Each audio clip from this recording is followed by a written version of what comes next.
Selamat siang anak-anak. Assalamualaikum warahmatullahi wabarakatuh. Waalaikumsalam warahmatullahi wabarakatuh. Waalaikumsalam warahmatullahi wabarakatuh. Gimana kabarnya hari ini anak-anak? Sehat? Sehat Bu. Alhamdulillah.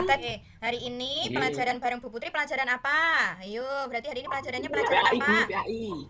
PAI atau Pendidikan Agama Islam. Islam. Oke, sebelum mulai pembelajaran kita berdoa dulu. Tapi sebelum berdoa kita menggunakan lagu ya yang udah diajarin Bu Putri kemarin ya. Kalau ada yang lupa bisa diikuti gerakan dari Bu Putri. 1, 2, 3. Tangan ke atas menggapai bintang. Tangan ke samping burung yang terbang. Tangan ke depan ikan berenang. Duduk yang rapi siap berdoa. Putar tangan diputar. Lunggu-lunggu-lung tangan digulung. Ular melingkar di pagar bundar. Kanan, kiri, atas, bawah, siap berdoa. Oke, untuk ketua kelasnya Mas Wibi, Bu Putri minta tolong untuk dipimpin berdoa ya. Silahkan. Yuk teman-teman kita berdoa bersama. Bismillahirrahmanirrahim. Alhamdulillahirrahmanirrahim. Ar-Rahmanirrahim. Maliki yaumiddin. Iyyaka na'budu wa iyyaka nasta'in. Ihdinas siratal mustaqim. Siratal ladzina an'amta 'alaihim ghairil maghdubi 'alaihim waladdallin. Amin. Oke, alhamdulillah kita sudah berdoa sebelum mengawali pembelajaran. Kita murojaah dulu. Setelah kemarin kita sudah selesai di surat Al-Duha, kita kembali lagi ke surat An-Nas. Ayo kita baca bareng-bareng anak-anak. Bismillahirrahmanirrahim. Qul a'udzu birabbin nas, malikin nas, ilahin nas, min syarril waswasil khannas, alladzi yuwaswisu fi sudurin nas, minal jinnati wan nas. Shadaqallahul azim. Ada yang masih ingat enggak setelah kita liburan panjang, liburan 1 bulan? Masih ada yang ingat terakhir kita belajar tentang apa sebelum liburan? Lupa Bu, 1 bulan Bu. Oh iya, ya lama. Oh iya liburannya. Oke, Bu Putri ingatkan kembali bahwa kita sebelum liburan kita itu belajar tentang Quran surat Al-Kautsar. Ada yang masih ingat enggak Al-Kautsar itu ada berapa ayat? Anak-anak? 3. Iya, sedikit. Itu ayat yang paling sedikit yang ada di dalam Hari ini kita akan belajar tentang Quran surat Al-Hujurat ayat 13. Untuk memulai pembelajaran hari ini, silahkan dibuka LKS-nya halaman 5. Hari ini kita akan belajar tentang makna dan implementasi Quran surat Al-Hujurat ayat 13. Oke. Mungkin di sini ada yang udah tahu Quran surat Al-Hujurat itu menerangkan tentang apa atau gimana bunyinya, ada yang udah tahu? Sebelum melanjutkan pembelajaran, Bu Putri absen dulu ya. Bu Putri hampir kelupaan nih, belum ngabsen kalian. Jadi Bu Putri tahu siapa yang nggak masuk, siapa yang masuk, jadi tahu. Oke, hadir semua ini berarti ya? Ya Bu. Oke.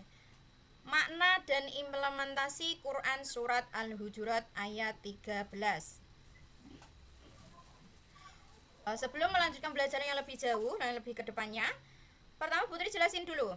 Quran surat Al-Hujurat ini menjelaskan tentang adanya keberagaman, meliputi ciptaan Allah, yaitu ada hewan, ada tumbuhan, ada manusia. Manusia itu ada 2 anak-anak, ada laki-laki dan perempuan.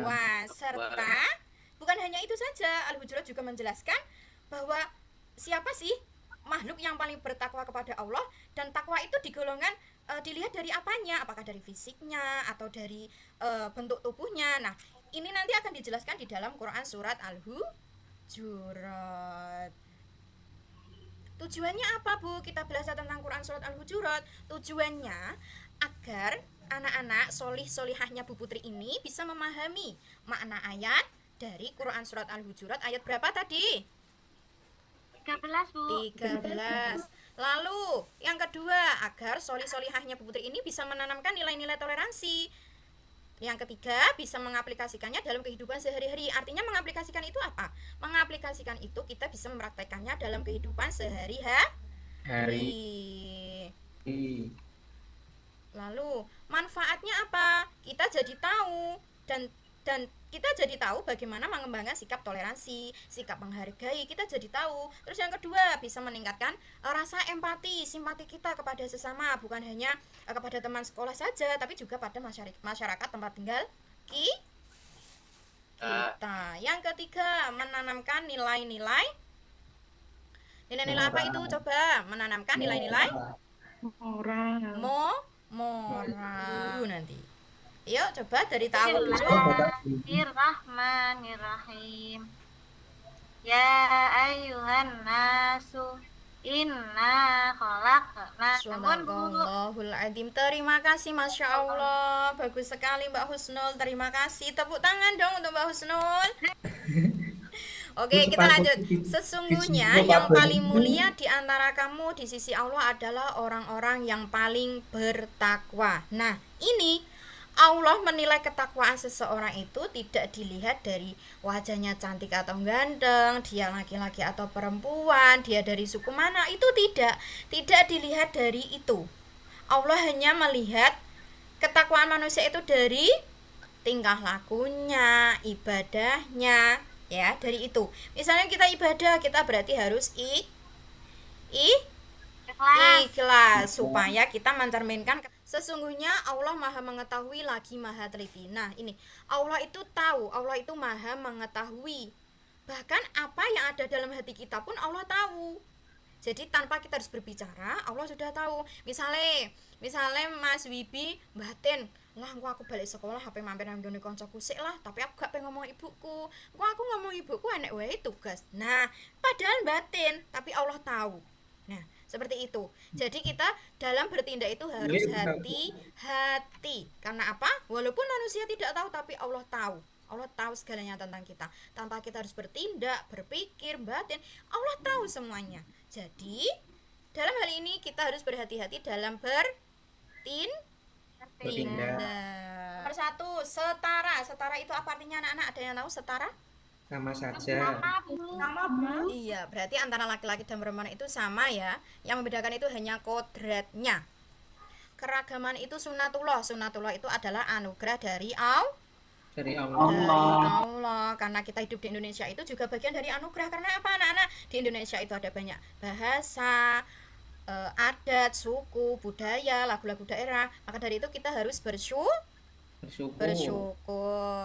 Nomor 3, keragaman itu bukanlah dengan berpecah belah ya, tetapi untuk saling mengenal. Dengan pengenalan yang baik akan terjalin kedekatan, kerjasama, dan saling memberikan manfaat. Jadi, nomor 4, minta taat. Seluruh manusia setara di hadapan Allah. Yang membedakan adalah ketakwaannya. Dan manusia yang paling mulia di sisi Allah adalah yang paling bertakwa.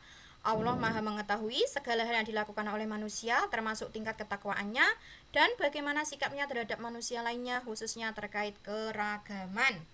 Ini sudah dijelaskan tadi ya tentang takwa. Adanya surat ini mengajarkan kita bahwa kita tidak boleh bersikap diskriminasi seenaknya sendiri. Untuk pembelajaran hari ini apakah ada yang ditanyakan? Untuk tugas hari ini silakan dicatat, disiapkan buku dan alat tulisnya. Dicatat ya. Tuliskan keberagaman apa yang ada di lingkungan sekitarmu. Udah, itu aja tugasnya. Ketemu lagi minggu depan. Sebelum istirahat, Bu Putri mau mengajarkan lagu tentang sedikit aja tentang profil pelajar Pancasila sesuai dengan kurikulum kita sekarang ini. Bareng-bareng sama Putri yuk. 1, 2, 3. Pelajar Pancasila beriman dan bertakwa pada Tuhan yang Esa dan berakhlak mulia, berkebinekaan global, gotong royong mandiri, kreatif dan bernalar kritis.